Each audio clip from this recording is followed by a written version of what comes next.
dear students, good morning. Again, welcome to this maths class. Hope you all are fine and do your work regularly. Today we discuss inverse variation, worksheet 2 of unit 4, direct and inverse variation of class 8 by DAV maths book. ठीक है, तो अभी तक हमने direct variations discuss कर लिया. आज हम इसी की सेकंड वर्कशीट जो है इनवर्स वेरिएशन वो डिस्कस कर रहे हैं. फर्स्ट वीडियो में इस चैप्टर की आपने वहां इंट्रोडक्शन किया था कि व्हाट इज डायरेक्ट और what is inverse with the examples. तो आज उन्हीं एग्जांपल्स को सोल्व करते हुए हम डिफरेंट टाइप्स के जो एग्जांपल्स हैं वो स्टडी करेंगे. तो एक बार स्टार्ट करते हैं कि व्हाट इज इनवर्स वेरिएशन. ठीक है, उसके बाद जो क्वेश्चन स्टार्ट करते हैं. तो inverse variation is if one quantity increase, ठीक है, कोई भी क्वांटिटी इंक्रीज हो रही है उसके कंपैरिजन में या उसके अकॉर्डिंग जो दूसरी क्वांटिटी है वो डिक्रीज हो रही है. ठीक है, या उल्टा कह सकते हो कि अगर एक क्वांटिटी डिक्रीज हो रही है उसके अकॉर्डिंग जो सेकंड क्वांटिटी है वो इंक्रीज हो रही है. तो इस केस में हम यूज करते हैं इनवर्स वेरिएशन. तो इनवर्स वेरिएशन में जो दोनों क्वांटिटीज हैं एक्स और वाई, इन दोनों की जो मल्टीप्लाई है वो क्या रहेगी, कांस्टेंट. जैसे हम डायरेक्ट में करते थे कि x बाय वाई, उन दोनों का जो रेशियो है वो कांस्टेंट रहता था. यहाँ इन दोनों की जो मल्टीप्लीकेशन है वो फिक्स रहेगी. ठीक है, तो ये है इनवर्स वेरिएशन. तो हम फर्स्ट क्वेश्चन से स्टार्ट कर रहे हैं. आज फर्स्ट 3 क्वेश्चन करेंगे. ठीक है, तो let's start with first question. Question number 1 है if A and B are vary inversely, means A और बी इनवर्स वेरिएशन में है, तो आपके पास जो मिसिंग वर्ड्स है बीच में जहां डैश लगा हुआ है वो वैल्यूज आपको फाइंड करनी है with the help of inverse variation. ठीक है, तो स्टार्टिंग कैसे करोगे. Since A and B vary inversely, so आप क्या कह सकते हो कि जो ए बी है इन दोनों का जो प्रोडक्ट है वो क्या रहेगा, कांस्टेंट.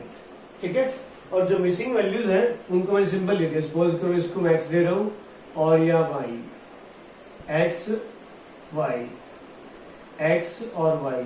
अब ये एक्स और वाई आपको फाइंड करना है. ठीक है, तो आपके पास जो कंसेप्ट है कि जो ए बी है वो कांस्टेंट रहेगा. तो फर्स्ट से स्टार्ट करें तो A B is equal to 7 multiply 8. ये आपके पास फिक्स है कि ये फिक्स नंबर क्या आना चाहिए, 56. ठीक है, तो अगर इन दोनों की मल्टीप्लिकेशन इक्वल होगी तो आप क्या कह सकते हो, 7 multiply 8 is equal to X multiply 4. 56 equal to 4 multiply X. Now X is equal to 56 by 4. 14 4 तो एक्स कितना आ जाएगा, 14. तो ध्यान से कितना आ जाएगा, 14. आप मल्टीप्लाई कर सकते हो. 14 4 56 मीन्स कांस्टेंट आ रही है. ठीक है, same second part. 7 into 8 is equal to 28 into 2. Sorry, 28 into y. 22 आपका टू आंसर आ जाएगा. तो 7 into 8 divide by 28 is equal to y. 7 4 से 28, 4 2 से, तो y कितना हो जाएगा, 2.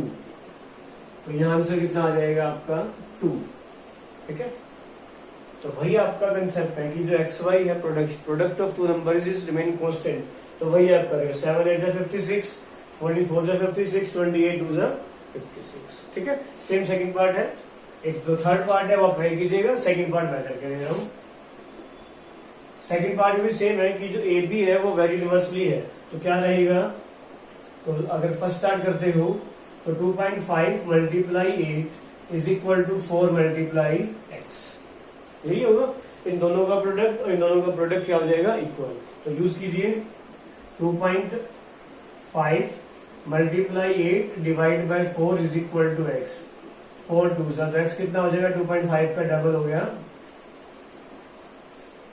5. ठीक है, तो 4 5 जा 20 और 2.5 और 8 के मल्टीप्लाई करोगे तब भी आपका आंसर क्या आ रहा है, 20. ठीक है, similarly 2.5 multiply 8 is equal to 0.5 multiply y. तो 2.5 multiply 8 divide by 0.5 equal to y. Now find this. ठीक है, तो अगर आप कैंसिल करते हो तो 25 बाई 8 10 इंटू 5 और ये 10 हो जाएगा। तो 10 से 10 कैंसिल, 5 से ये कैंसिल, तो y कितना आ गया आपके पास 40। मतलब y आ जाएगा 40 और जो x है वो आपके पास क्या आ गया। तो आप वेरीफाई कर सकते हो कि योर आंसर इज राइट और wrong by multiplication both numbers. 2.5 multiply 8 करोगे 20, 4 5 से 20 और 40 मल्टीप्लाई 0.5 करोगे तब भी आपका आंसर क्या आएगा 20। ठीक है, तो आपने डायरेक्ट में आप करते थे डिवाइड दोनों क्वांटिटी को, यहाँ क्या करोगे मल्टीप्लाई। ठीक है, तो थर्ड पार्ट आप ट्राई कीजिएगा। Now start question number 2।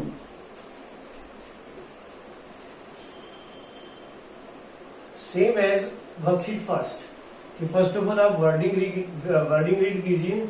Wording read से आपको खुद आइडिया लग जाएगा कि मुझे इनवर्स वेरिएशन यूज करना है या डायरेक्ट। और अगर डायरेक्ट है तो x बाय वाई कर दीजिए, और अगर इनवर्स है तो x मल्टीप्लाई वाई। तो क्वेश्चन नंबर 2 स्टार्ट कर रहे हैं with the same method as exercise first. Science teacher asked the students of class 8 to make a project report on pollutions. ठीक है, तो टीचर ने बच्चों को कहा कि आपने एक रिपोर्ट तैयार करनी है। तो स्टार्टिंग में 10 बच्चों ने पार्टिसिपेट किया, तो वर्क कंप्लीट हुआ 3 डेज में। ठीक है, नेक्स्ट में है कि अगर आपको वर्क 2 डेज में कंप्लीट करना है तो आपको जो number of workers, number of students है वो क्या चाहिए।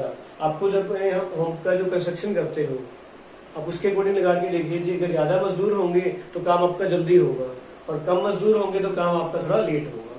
तो मतलब एक इंक्रीज हो रहा है तो दूसरा डिक्रीज हो रहा है। ठीक है, तो फर्स्ट ऑफ ऑल आपके पास जो मिसिंग है हाउ मेनी स्टूडेंट्स, तो वही आप लेट कर लीजिए। लेट नंबर ऑफ स्टूडेंट्स कितने हो गए, मैंने x मान लिया। First of all draw the table, जैसे आप पहले बनाते थे सेम वैसे ही बनाइए। फर्स्ट में है नंबर ऑफ डेज या नंबर ऑफ स्टूडेंट लिख लो। नंबर ऑफ स्टूडेंट्स और नंबर ऑफ डेज। स्टूडेंट्स आपके पास 10 है और डेज है आपके पास 3। अब डेज आपके पास 2 है, स्टूडेंट्स आपको फाइंड करने हैं। ठीक है, तो आप क्या वर्डिंग लिखते थे, as number of days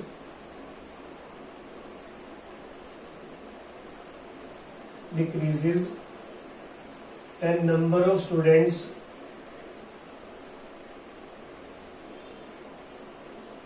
increases, so it is in inverse variation। और अगर इनवर्स वेरिएशन है तो product of both quantity remain constant. तो आप क्या कर दीजिए, 10 multiply 3 is equal to 2 multiply X. 10 multiply 3 by में 2 इज इक्वल टू एक्स। तो एक्स कितना आ गया 15। तो नंबर ऑफ स्टूडेंट्स कितने होंगे 15। ठीक है, सेम मेथड है, बस आपको वर्डिंग रीड करनी है कि इनवर्स है या डायरेक्ट वेरिएशन है। ठीक है, तो किसी स्टूडेंट्स को डाउट हो तो पर्सनली व्हाट्सएप कर सकते हो या नीचे कमेंट बॉक्स में राइट कीजिए, आपको सोल्यूशन मिल जाएगा। तो last question of this video, question number 3। Question number 3 है running at an average speed of 40 kilometre per hour. मतलब एक बस चल रही है, उसकी जो स्पीड है वो 40 किलो पर आवर है। तो जहां उसने जाना है, ठीक है, जो स्टॉपेज है उसका वहां जाने में 4.5 आवर लग रहे हैं।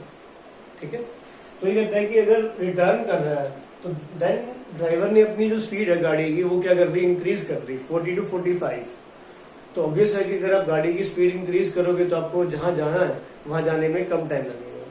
तो स्पीड इंक्रीज कर रही है तो टाइम डिक्रीज हो जाएगा। ठीक है, तो अब आपके पास फाइंड करना है, हाउ मच टाइम फाइंड करना है। लेट टाइम टेकन बाय बस, कितना मान लिया मैंने एक्स आर। ठीक है, उसके बाद draw the table.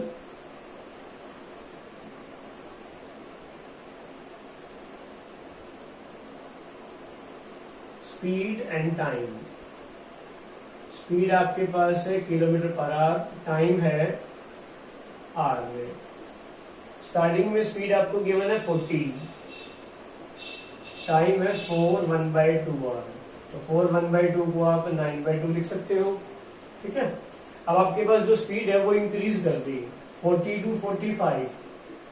Now you have to find the time. ठीक है, तो same wording, as speed of bus, as speed of bus increases, then time taken decreases. Speed increase करे तो टाइम डिक्रीज हो जाएगा. So it is in